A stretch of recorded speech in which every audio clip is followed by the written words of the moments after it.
we're going to do the next 3 clock letters. So remember that all of our clock letters start at 2 on the clock, they go around to 10, down to 8 and up to 4, and then they continue on. So they all have that same basic round C shape. So now we're going to do cursive G,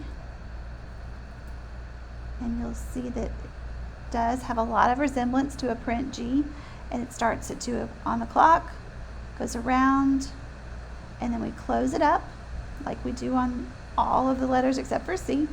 We close it up, we pull our line straight down below the baseline, we give it a little curve up, and then we come across and we cross it at the baseline. It's really important that we cross at the baseline. So it's really the same as this, we're just coming up. And the reason we have to do that is to connect to our next letter. So it's really important that we make it the correct way. We're going to make our C shape, we're going to come up and close it, then we're going to pull our line straight down below the baseline. This side is straight. And then we do our curve to the left, so from 4 around to 8. And then our line is pretty much straight from there, straight to the baseline and then up a little bit to connect to the next letter. The round part for the G is on the left. So think about your G, the way the curvy part is on the left. So again, curve around, close, straight down to the baseline and past the baseline.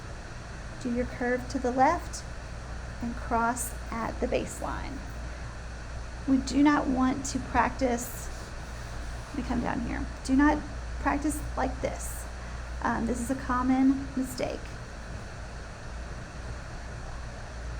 Okay? This line needs to go all the way up. Right? So let's keep practicing. Make sure that we're doing that. Straight down, hook, and that's where we're going.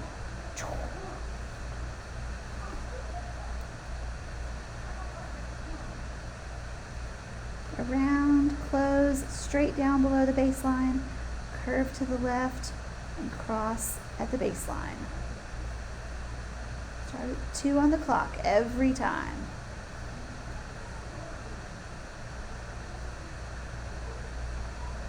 Okay, I know I'm not doing a great job tracing, but I feel like they're kind of small.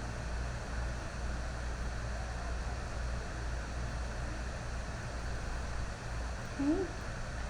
2 on the clock, around to 10, 8, 4, back to 2, straight down to the baseline and below. I'm going to curve. So right now I'm still at a print G. Straight up. And I've got my cursive G. So there's my nice and neat print G. And close it up to make my cursive G. Make sure that you're doing them the way that you're supposed to and not practicing bad habits. All right, I think I like this one the best. This one got a little big. It's like a giant G. And then you may continue practicing on the next line, but make sure you stop every couple to check and see if you need to change the way you're doing them. The next letter is O. O is kind of unusual because it starts at the midline at 2, and it also is going to end up here with a little dip. So we're going to start at 2, come around, close, and then we're going to end with a dip. So it's basically a print O, just with a dip at the top. So start at 2 on the clock, and end with a dip. Start at 2, come around back to 2 o'clock, and close. Now if you want to be hard-headed and start at 12, your dip is going to probably go up like that. So if you see that that's what yours is doing, or that you're having to do this, that's kind of giving it a ponytail, make sure that you're starting at 2. So 2 o'clock, around back to 2 o'clock, and dip.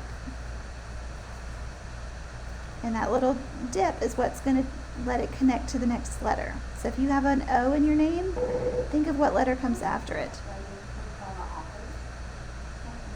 So it will connect to whatever that next letter is.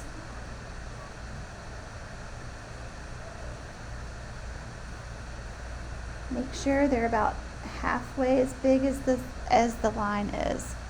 So I think for me that one got kind of big. I think this one is pretty nice though. Okay.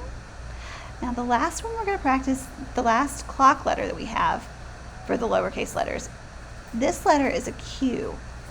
And I know it looks so similar to that G, but on a Q, on a print Q, it has a slanted line up to the right.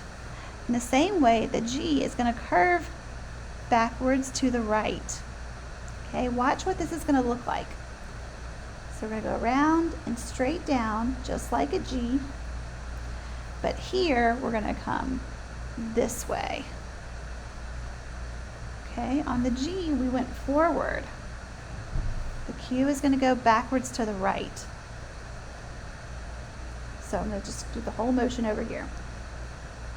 Straight down below the baseline, curve to the right, and then we're going to bring our line straight up to the baseline and have a little tail to connect to the U, because you know the next letter will be U. Right? I'm going to watch my pencil again. I'll try to do it slowly. Straight down below the baseline, curve to the right, connect at the baseline, and then come over there to connect. That's very important that you're not picking your pencil up as you're practicing writing.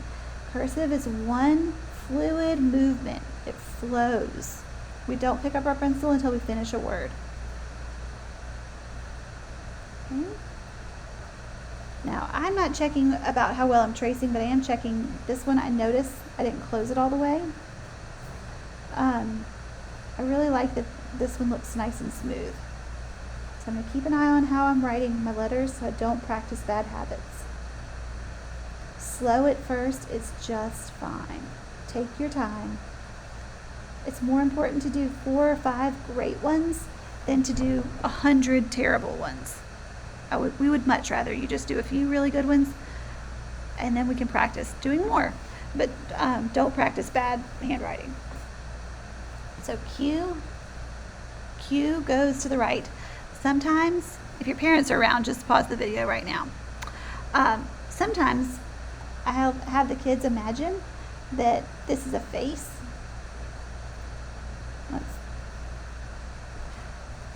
I've got a Q right here, and I've got a G right here. And if they have a face on them, this one has a big fat belly, and this one has a big old booty because it's behind it. So the G has a fat belly, and the Q has a fat booty. You can tell your parents, they can listen now. And remember, Q is always going to connect to a U. All right, guys, we'll practice more next time. Keep it up.